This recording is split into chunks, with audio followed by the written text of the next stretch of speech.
बिस्मिल्लाहिर्रहमानिर्रहीम। अस्सलाम वालेकुम नाज़रीन, उम्मीद है आप सब लोग खैरियत से होंगे। जनरल मुशर्रफ की तदफीन के हवाले से और दीगर चीज़ों के हवाले से काफ़ी मुल्क के अंदर बहस व मुबाहिसा जारी है। और आज सेनेट के अंदर बड़ा ही अजीबोगरीब वाक़या पेश आया जब सेनेटर मुश्ताक ने, मेरे ख्याल से जमात इस्लामी के सेनेटर हैं, उन्होंने मुशर्रफ की दुआए खैर करवाने से इनकार कर दिया। उन्होंने कहा जी तुर्की में जो लोग मरे हैं उनकी तो दुआए खैर करवा देंगे, लेकिन जनरल मुशर्रफ के बारे में कोई चक्कर ही नहीं है। उसके बाद मौला बख्श चांडियों ने भी अपना हिस्सा डाला और उन्होंने कहा जी कि मुशर्रफ का जो यार है वो गद्दार है, उन्होंने आइन तोड़ा, उन्होंने फलां किया, उन्होंने धमका किया।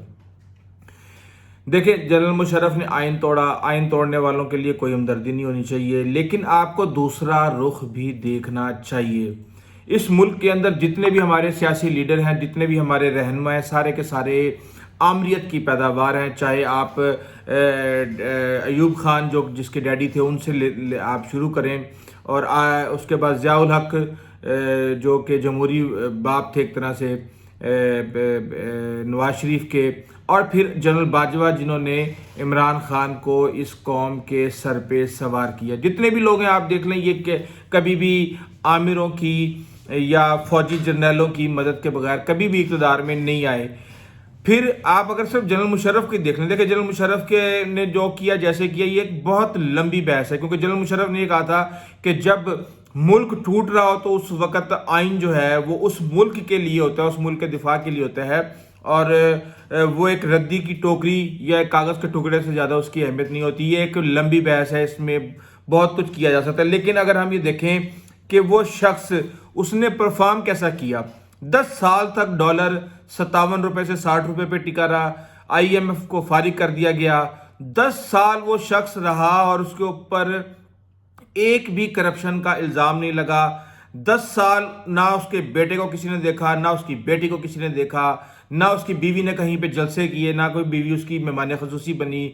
और 10 साल के बाद जब वो गया तो उसके बाद भी कोई करप्शन का केस उसके सामने हमारे सामने नहीं आया। लेकिन उसी से जिसने NRO लिया, जिसने अपने मुकदमात को ख़त्म किया करवाया, जो दोबारा सियासत में जिन्होंने कदम रखा, वो आज कह रहे हैं जी आमिर, और जिन्होंने डीलें की आज तक आमिरों के साथ, उनकी जो है एक तरह से ख़ानदानी ग़ुलाम बने हुए हैं ये सारे के सारे सियासतदान। मेरे ख्याल से ये दोहरा मेयार नहीं होना चाहिए और तस्वीर का दोनों रुख देखने चाहिए। या तो जिन लोगों ने मुशर्रफ से उस वक़्त NRO लिया था उनकी सियासत भी ख़त्म होनी चाहिए, उनसे भी मेल जोल और मेल मिलाप और हर तरह की जो है जो भी बुरी चीज़ें हम कह सकते हैं मुशर्रफ के बारे में, उनसे भी मंसूब होनी चाहिए। बहरहाल अगली स्टोरी पे आती हैं। अगली स्टोरी ये है कि इलेक्शन से भाग क्यों रहे हो, एक बयानिया शुरू हो चुका है। लगता यह है कि मियाँ नवाज शरीफ को घुमा फिरा के इलेक्शन की तरफ लाया जाएगा। मियाँ नवाज शरीफ भी कई स्ट्रेटजीज पे काम कर रहे हैं। एक स्ट्रेटजी तो उनकी ये है कि मरियम को पाकिस्तान में भेज के ज़रा पार्टी को मुतहरिक किया जाए। उसके अलावा ज़्यादा से ज़्यादा कोशिश की जाए कि इलेक्शंस को किसी भी तरीके से डिले करवा दिया जाए, और अगर ये मामला और ये स्ट्रेटजी नहीं चलती तो प्लान भी ये है कि वतन वापस आया जाए और इलेक्शन लड़ा जाए। बहरहाल पीपल्स पार्टी ने भी जोर लगाना शुरू कर दिया है, ताकतवर हलकों ने भी ये बयानियाँ फैलाना शुरू कर दिया है कि इलेक्शन से भाग क्यों रहे हो। शायद अब नून लीग के लिए इलेक्शन से भागना इतना आसान ना रहे। मरियम नवाज ने इमरान खान की जेल भरो तहरीक के हवाले से कहा है कि जनाब ये जेल भरो तहरीक जो है वो ज़मान पाक से शुरू होनी चाहिए। देखें, हम इमरान खान की सियासत को अगर हम देखें, पिछले 9 माह से उन्होंने जितने भी उड़ते हुए तीर लिए हैं वो सारे के सारे इस मुल्क के लिए और इस कौम के लिए आगे जाके शहतीर साबित हुए हैं। एक ट्रक की बत्ती अभी बुझती नहीं है, नई बत्ती जला दी जाती है।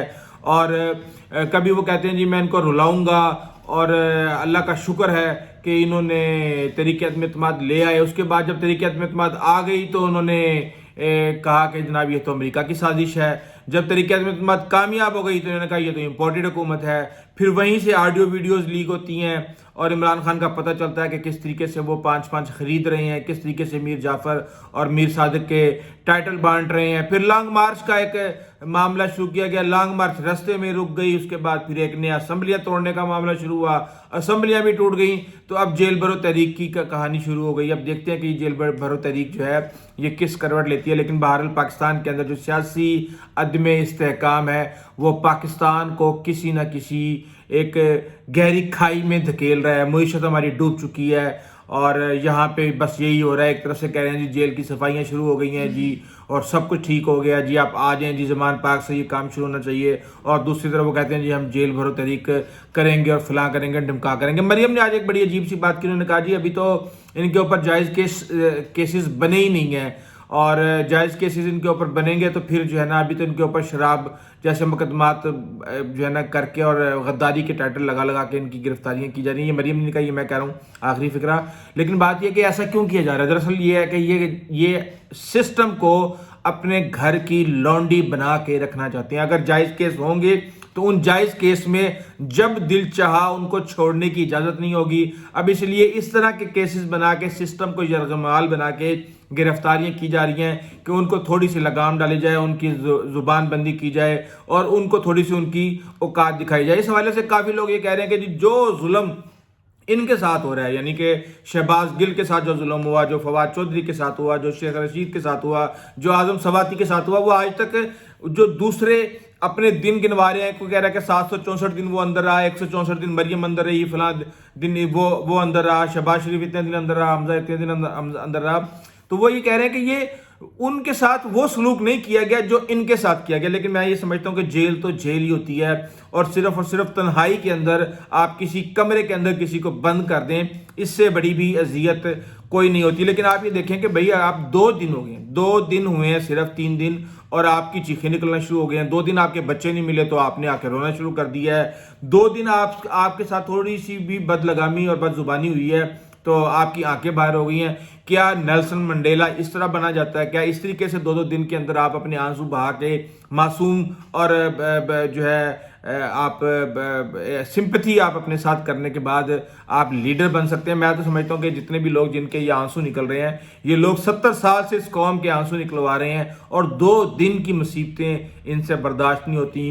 اس کا مطلب یہ ہے کہ ان لوگوں کو اس سسٹم کے اندر بالکل بے یار و مددگار ایک دفعہ چھوڑا جائے. ان کو پتہ چلے کہ کس طریقے سے جب پیشیاں لگتی ہیں تو کس طریقے سے لوگ 400 کلومیٹر کا سفر طے کر کے آتے ہیں اور اگلے دن پتہ چلتا ہے کہ جج چھٹی پہ ہے, اور کس طریقے سے لوگ کئی سال 10 12 سال جیلوں میں رہنے کے بعد بے قصور ثابت ہو جاتے ہیں. اس سسٹم کو جب تک یہ لوگ خود اس سسٹم سے نہیں گزریں گے, یہ اس سسٹم کو کبھی بھی صحیح کرنے کی کوشش نہیں کریں گے. شیخ رشید کے حوالے سے بڑی افواہیں چل رہی ہیں کہ وہ رہا ہو گئے ہیں یا ان کی ضمانت ہو گئی ہے, تو یہ ابھی تک افواہیں ہیں. ان کے اپنے وکیل یہ کہہ رہے ہیں کہ شاید ان کی ضمانت کل یا پرسوں تک ہو. ابھی فارغ ان کی ضمانت کا کوئی چکر نہیں ہے. بہرحال ان کے لیے اچھی خبر یہ ہے کہ کراچی اور لسبیلا میں جو ان کے مقدمات درج تھے, اس حوالے سے کہا یہ جا رہا ہے کہ انہیں وہاں لے جانے کی اجازت نہیں دی گئی, اور ان کو کہا گیا کہ جو بھی تفتیش کرنی ہے آپ نے یہاں پہ کر لیں. شہباز گل صاحب جو ہیں وہ فیصل واڈا کی زبان بولنا شروع ہو گئے ہیں,